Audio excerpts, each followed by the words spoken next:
can do extensive reading in science and I'm not bored. Versus if I had to do extensive reading in laws, I probably would have not made it through. So falling asleep on the job. yeah, exactly. You heard it So here you first. definitely, so you definitely have to, I think, follow your instinct. You know, sometimes where it really never fails you. I think.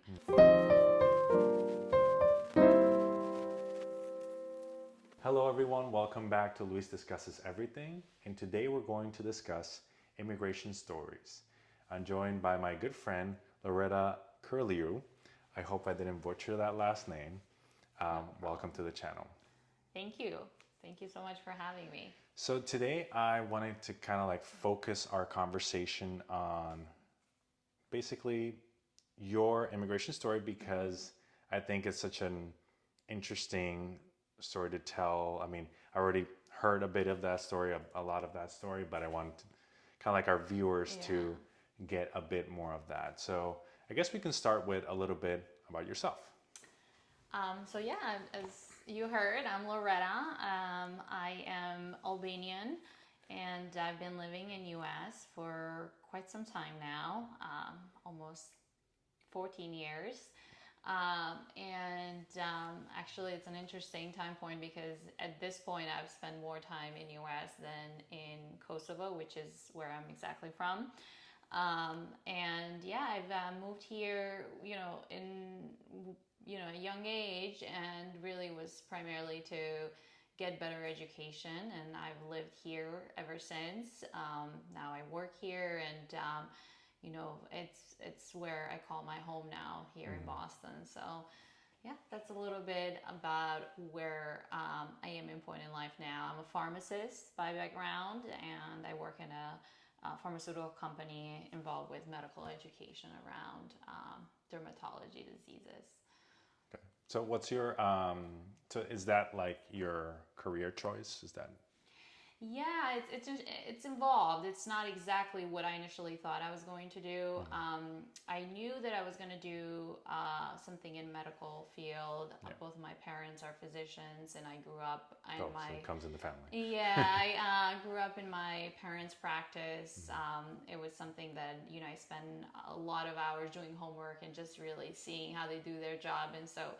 I really love sciences throughout school, particularly biology was like something I was really passionate about. And then, through high school, I still continued wanting to do something in medical field. I thought I was going to go to medical school, and continue, to become a physician. And then, I really liked chemistry as well. And during my first few years of undergraduate piece, I realized honestly pharmacy was where I wanted to be, and the opportunities that come along with the pharmacy field. So in particular research and education is really where I wanted to go. So I kind of pivoted a little bit, but still within the area where I always thought I would end up. So Yeah, I mean, it's hard to find anybody who like knows exactly where they want to go.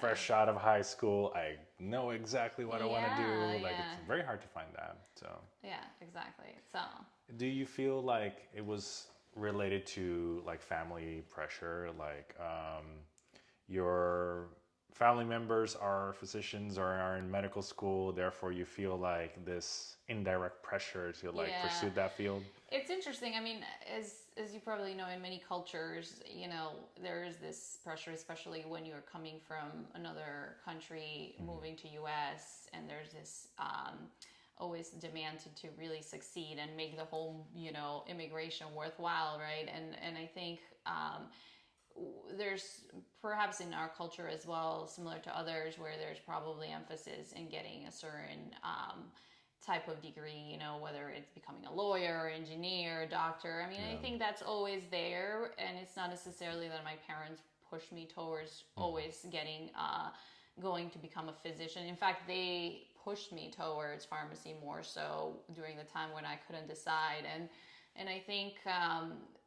in a way I appreciate the guidance and like that I had their opinion, a strong opinions on within medical field, but they never necessarily pushed me that you should go only in medical field. I mean, honestly, I think I've thought about becoming a lawyer at one point and even an architect, and they never really opposed any of those, and I think quickly I realized where my strengths are and interests. So I appreciate that they never really pushed me towards one way or another. But of course, there's always that, as a parent, that interest for their child to go through a pathway that's going to lead them to a really stable career and life overall. So Wow, that's a pretty wild turn of events. Like from what is it, like being a lawyer to wanting to be a lawyer to wanting definitely I've had those thoughts because my grandfather was he was a judge at that time. It was fascinating to me, what you can do with a law degree as well. So but I think throughout your formative years, as you go through school, you start learning what are your strengths. And I clearly knew writing and speaking and reading to the extent that you need for a law degree is really not necessarily where I saw my strengths be, and also not something that I found passionate. So I think all along I knew that the sciences were so interesting and exciting to me that I think I'm happy that I followed that instinct, where I felt my strengths and interests, because to this day I can do extensive reading in science and I'm not bored. Versus if I had to do extensive reading in laws, I probably would have not made it through. So falling asleep on the job. Yeah, exactly. You heard it so here you first. definitely, so you definitely have to, I think, follow your instinct. Sometimes where it really never fails you, I think. Yeah. So that's something that learning I've had throughout all of these years. Yeah. So there you go. Follow your instincts. Okay, so you have said a lot about your life here in the United States, how you wanted to make that worthwhile. But I want to hear a little bit about your life before you went to the United States, and if you even remember as much about that life over there, because I know you mentioned that you've been longer here than over there. So yeah, tell me a little bit about that. Yeah, so, I honestly have really, really positive memories, and I used to go back quite a lot during when I had more time. So throughout high school, I would spend my summer times there, and it was probably the most blissful and most exciting time, because I would do all the hard work here, and then I would really use that summertime that I would go there to relax and reconnect with my culture and the people that I grew up with.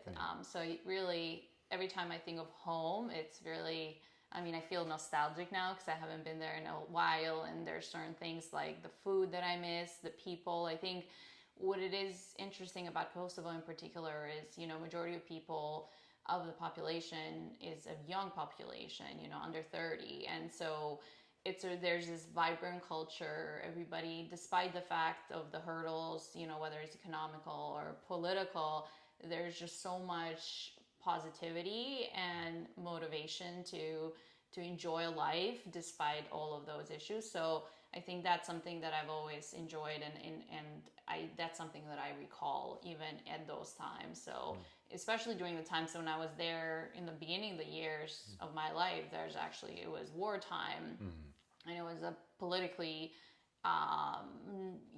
unstable place. And of course, the war started in '99, or I should say peaked at that point. And that's when we really had decisions to make, move to US, and we pursued that choice, and then we moved back eventually. And so that actually was a pivotal moment for me, because of course I learned Albanian language formally. I went to school there. And I actually appreciate that my parents did that, because I think it gave me an opportunity to really connect with my culture and understand where they came from and where I come from. And I think it grounds me to this day in many ways on how I pursue different aspects of life, right? I think I always think back, if I were there and I didn't have these means, what would I do? So I think it always keeps me grounded. But in terms of other aspects of my childhood, I think, I was fortunate in that, my parents really supported me. And despite the fact that maybe economically the population wasn't necessarily as fortunate to travel abroad and have the opportunity to see other things besides what is in our country. I think I had that opportunity, and so that's when I always feel very fortunate and grateful, right? And I always had the opportunity to come to US and then eventually even move to US, right? So I think those are aspects that really shaped my life, and when I look back, I really appreciate that I had that opportunity. You mentioned 1999. For the viewers who are not familiar, what conflict are we talking about? So this was Kosovo is in Balkan region, and before, in the 80s and 90s is when we had a country called Yugoslavia, and there were several different countries, including Croatia, Serbia, Montenegro, and so forth. And throughout the years after Tito, who was the president at the time, created Yugoslavia after his death, there was definitely destabilization of Yugoslavia and differences in cultures as well as religions and different political I should say imbalances across different regions really led to a conflict that peaked in terms of our cultures not necessarily feeling that we can align on each together. And there was also, Kosovo wasn't even a state at that time, it was actually a province of Serbia. And so the differences that we had in terms of feeling more of a minority despite being 90% of Kosovo being Albanians really played a significant role in opportunities that you had in terms of the way you could live your life and so forth. So because of that, really the war took on a different unfortunate way where there was genocide, and so as a result of that, the European countries and US had to intervene and try to break the war apart, particularly given that Serbia was really pushing for essentially all Albanians to leave off Kosovo, which was our homeland. So as a result of that, I think what ended up happening essentially is, with the help, which we are so thankful of these Western countries, we were able to liberate our country and become a country, I should say. But it's interesting because we didn't become a country, formalized country, until 2008. So from essentially 99 to 2008, it was an interesting transitional period, which was the period that I was living there. So there were a lot of challenges, and I think we've moved quite far since the independence 2008, which now I only get to see from far, of course. But that's a little bit of historic. Obviously, there's a lot of history involved with the situation there, and everybody's got their own sort of perception of especially in terms of cultures, what happened really. But what's clear is that a lot of people died, and people that didn't deserve to die. It was definitely a strong cultural clashes that really didn't allow for us to coexist together as one. So yeah, and we can have like a whole history lesson about this. You definitely. can find like the root causes of this all the way back to the fall of the Ottoman Empire and whatnot. Exactly. But I think the reason I ask is because it probably ties into a lot of your motivations, right? And your worldview as like having escaped this conflict. You already mentioned some of it, being grateful of the fact that these countries intervened, especially the United States, and how does that shape your, I guess, your worldview? Like after that, like how did it shape you? It's interesting because I've always thought I was a pessimistic person overall, but it's interesting in that through some of the situations we've had politically in US and even now back in Kosovo and across, right, I've realized that I'm actually quite an optimist because I still have a strong hope that the right thing is going to happen eventually, which is unfortunate that so many people have to continue to suffer. What's going on in Ukraine is a similar situation to what happened to our country, and seeing their situation is painful, especially for, you know, Albanians in Kosovo who understand what that is going, what the consequences of this situation is now, but also in the long term for many generations, right? So I think I do, you know, feel the pain and the frustration, but at the same time, perhaps because of the way our situation ended, it gives me hope that, you know, and seeing what, you know, all the Western countries and US are trying to do in support for Ukraine gives me hope that there is still things that we can do to change the course of our history and not allow for really massive conflicts that are going to change the world. It's also shaped my own views of U.S. politics as well. I think overall, I think perhaps some of the aspects such as healthcare and education and all of those, you know, when I moved to US was such a shock, you know, in the way we, especially healthcare, since I work in healthcare, and seeing the way healthcare is so divisive. It's also, you know, lack of opportunities, not having healthcare for all. It's quite different, you know, and it was something that I had to learn over time.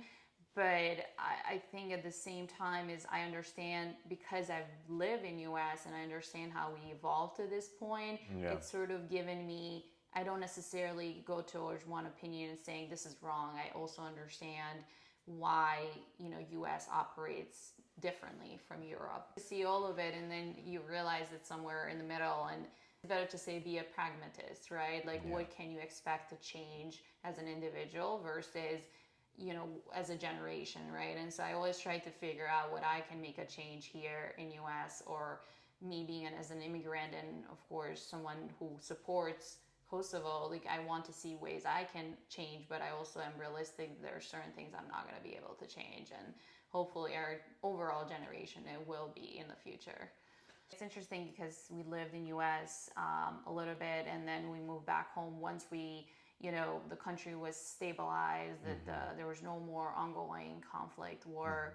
And my parents made the decision, you know, they were at a point in life where they had invested so much in their life back home that it felt that there was almost a loss not returning. And so we lived there.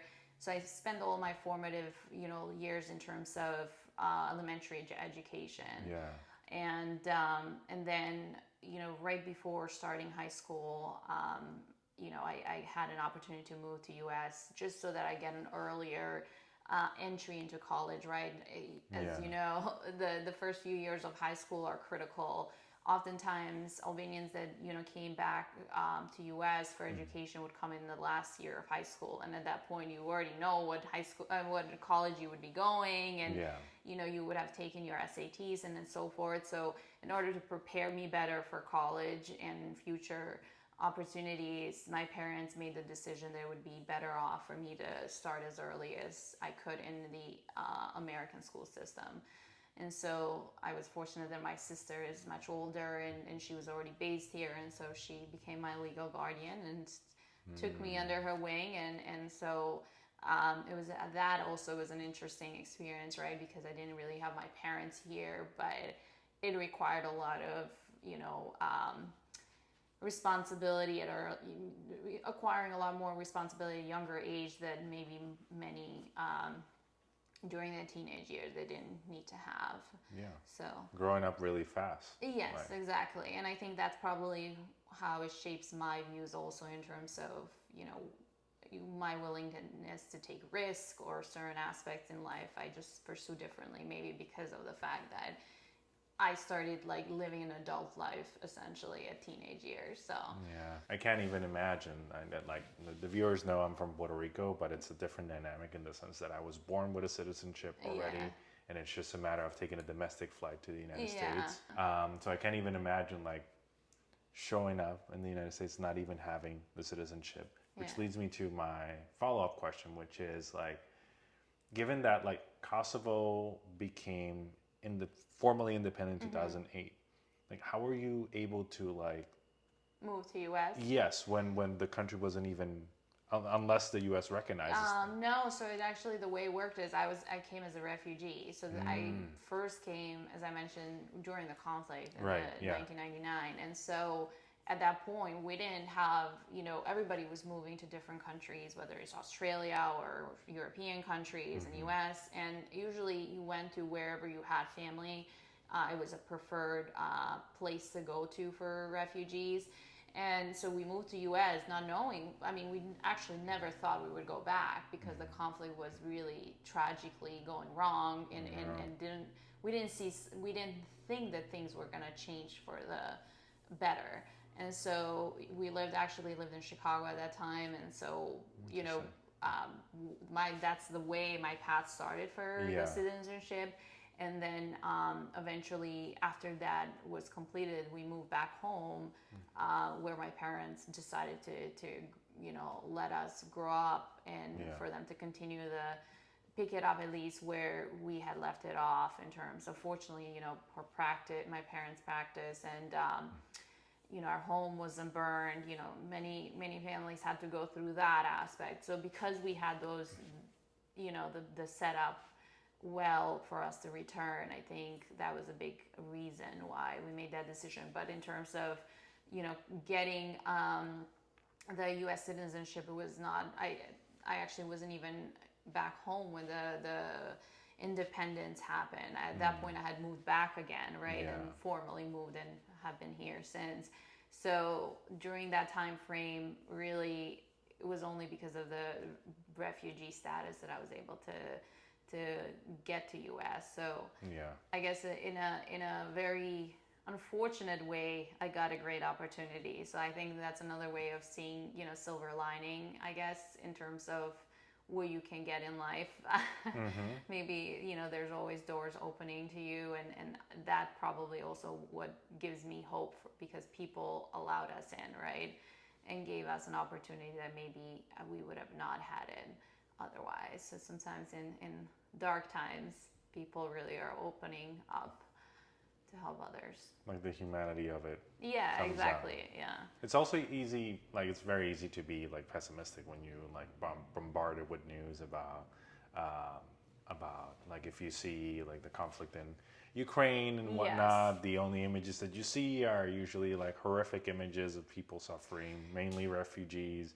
Mainly civilians are the ones that suffer the most. Yes. I'm assuming you saw, I don't know how much exposure you had to the war itself, but I'm assuming. Well, yes. I mean, it was definitely the tensions when they were happening. The genocide that was happening was throughout the time that I lived there. It's just that I wasn't necessarily exposed, right? I was really sheltered by my family, and that, there was, especially living in the capital city, a lot of the genocide actually happened oftentimes in more secluded villages when there's lack of awareness maybe. But the thing is, overall, you as a child, you were aware you were living, but you didn't know anything else, right? That was that's when I was born. That's the environment I was born in, and just, it wasn't necessarily that we were having bombs happening, right? Because we were part of this country, and we just had civilians really getting hurt, and opportunities for people in, whether you achieving a certain education or getting to a political level, it was very limited as an Albanian at that time. But really, when the war hit the worst was in the 99, when although I was very young, I do recall the moments when we had to run away. And it was interesting because, our family didn't really know what was going on. We knew that there was bombing happening, but we didn't really know exactly. And that it was U.S. really bombing us, but we didn't know if the Serbian forces are going to leave or not. And so, and those moments you don't know what's happening, and you just take what you can and you leave, and that's what our family had to do. And it's a little bit, I think I was fortunate in that I was so young that I didn't really understand what was happening. But now when I think back, and especially when I listen to my parents' stories of really how it happened, I think I understand the gravity of the situation, and really, I guess, again, feel like, wow, I was so lucky in the fact that I was able to get away I have friends who lost their families, significant family members, in the most gruesome way. So when you know that, and you know the fact that you were able to get away without being harmed, is something that you always feel a little bit guilty, I guess, in some way. So yeah, it's fortunate. Tough. Yeah, It's just and you had excellent parents that had. I mean, you still have excellent parents that had very good foresight to see, like, hey, maybe this is a good time to leave. Yeah, right? yeah. And because I've heard stories about like parents who are stubborn enough that they just like, no, we're gonna stay here. It's interesting you say that, because my grandfather was one of those people who stayed throughout the entire bombing. Whoever could leave left, and there was a point in time that people couldn't leave. But he was one of those individuals who he actually was involved a lot in the situation early on in Yugoslavia. He, in his generation, Kosovars wanted to be united with Greater Albania, and that was something that was really significant for them. But because of the political issues at that time, he actually became essentially almost like a prisoner of war at that time. Anyone who was intellectual or opposing the thoughts of that current government, you didn't even have a fair trial. You were put into these prisons, and he was in an island off Croatia, essentially serving for something that he wasn't even found guilty for. What was his name? Ali Manjuka, and he was one of many other Albanians, Croatians. It wasn't just Albanians at the time. All of these other countries in Yugoslavia, if you didn't really agree to what was the political stance at that time, you were put into these situations where you had to suffer. And so he served several years. His brother as well served for several years, and they didn't even know that they were in the same prison. Yeah, and and then he had to pick up his life. So for him, he after being released from prison, and so he already had suffered so much. So like this whole fast forward when the actual war really peaked, I think for him was like, I've already done this, I've dealt with this, I'm not leaving. If I'm gonna die, I'm gonna die here, because I put all my years to this place, So I think it's different thought process versus my parents' generation. They were still young and they still had hope, right? And so for their life, and so they really, and of course they had young kids, so you were a child. It was a little different place in life for them, and obviously they took any opportunity to get away from what they didn't, based on what they saw as a hopeless situation. They really didn't think that it was going to get better, which is, I think most people, once they realized it was better, returned. And then there's many people that couldn't return for various reasons, but they do so much for the country from abroad. So I'm hoping that even though I'm not living and I made that decision to live here, that I'm still going to be able to help my country in different ways. And I'm very proud of what has been achieved so far, and based on what I can see that it can do in the future. Yeah, I think you echo the feelings of probably a lot of people in your situation. So, yeah. This is, it's interesting. I didn't even know that side story. Yeah, that's something that it was not really something we talked about in the family much. Even my mother actually didn't really know much details about his situation. When he was young, and many years later, she found magazines, a story in the big newspaper release about all these individuals' names and what the situation looked like. And it was interesting situation to learn through, from journalists rather than from your own family. But that was just the times that her parents lived in. They didn't really share emotions about what really went wrong, or what issues they faced. So it was something that you just bottled up, and you moved on, and you lived, and you had to create this tough exterior and really live, make the most of what you had, and really not complain, I guess, for what you didn't have. Wow.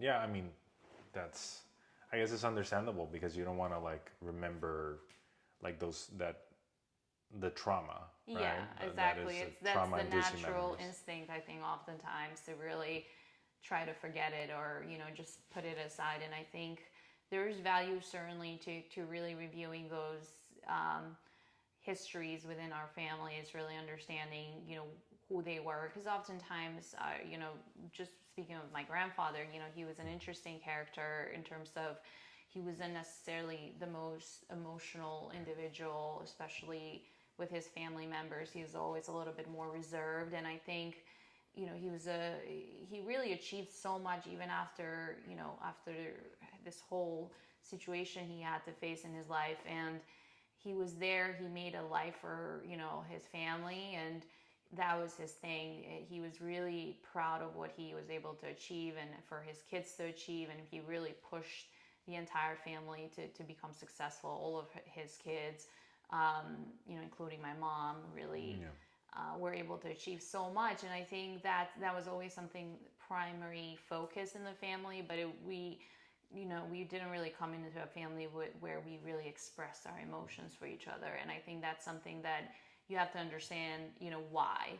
Yeah. And I think because of his past and the way he grew up and the way his early life turned out, I think, you can understand why someone may not be the most,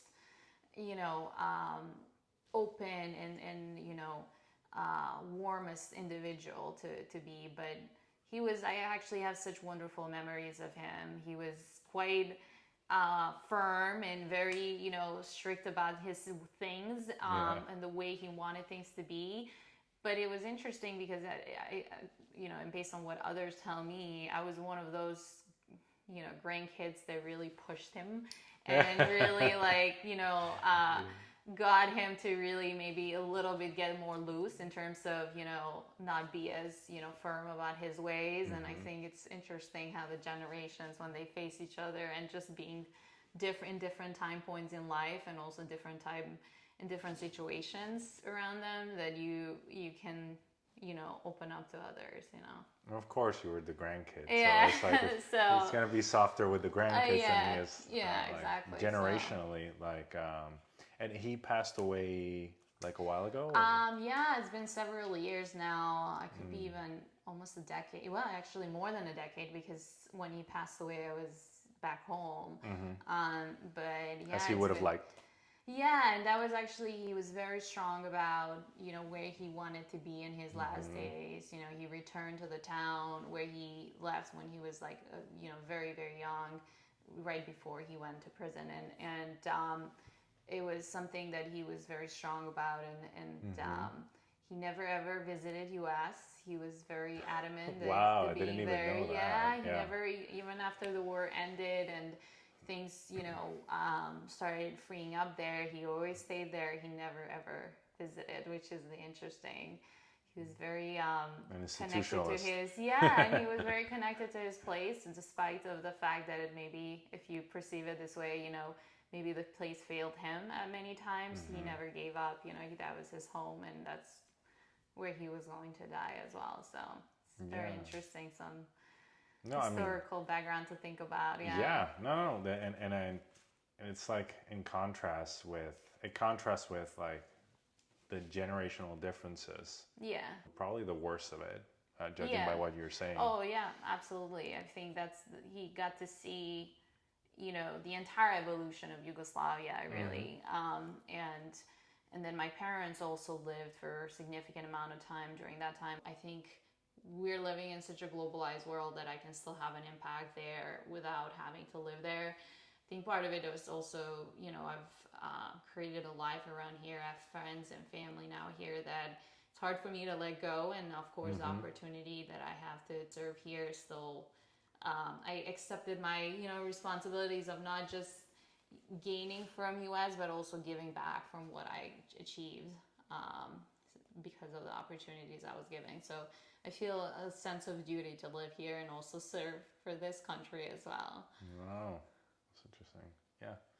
I mean, the only question I have left, just to not take that much of your time, this has been such an interesting conversation. It's been a pleasure, yeah. What are your closing thoughts, and what would you say to people that are in a similar situation as you were in 1999 or when you migrated? Yeah. Like what, I guess, what advice would you give them? Well, when you start, when you move here or any other place, I guess that's new to you, there's always going to be things that you fear. There's, fear of not fitting in, fear of, not being able to achieve. I had that pressure of, am I going to be successful? Am I going to let my parents down if I don't achieve a certain amount because they made this sacrifice for me? And I think there's always those external pressures. And I think that what's important is to really keep the vision in mind of why you're making this move, where you see yourself. And there's going to be ups and downs, various ways, right? Both personally and with the people that you surround with. And so you can easily deviate, I guess, and feel like things are not going the way you want them to go. But you learn through that journey, and you'll get there, and sometimes you have to embrace the journey as to where it's going to take you, because there's a level of destiny that I believe, and wherever you're meant to be, you're going to get there. It's just, it may not be the direct way that you thought of. Yeah. So I think you just have to accept that there's going to be, and there's some pleasure of having ups and downs, because the ups after falling down are very exhilarating, I think, to feel. So I think I always think of following your instinct, be open-minded, be transparent with others where you are in life and what you can do. And I think others are willing to help you along the way. And so you just have to be willing to accept that help, I guess. I think I couldn't have said it better myself. Thank you. Well, thank you so much for joining. Thank you. And thank you so much for having me. It's been a pleasure, and appreciate you taking me down my memory lane and listening to my thoughts. And hopefully I've given some insights about what it's like to be an immigrant, especially at this point in life. Yeah, it's like a fantastic chapter in the immigration playlist. With that being said, thank you so much for watching. Please leave a like, subscribe to the channel, share this video with your friends, especially those who are going through immigration. And I'll see you guys in the next one. Bye-bye.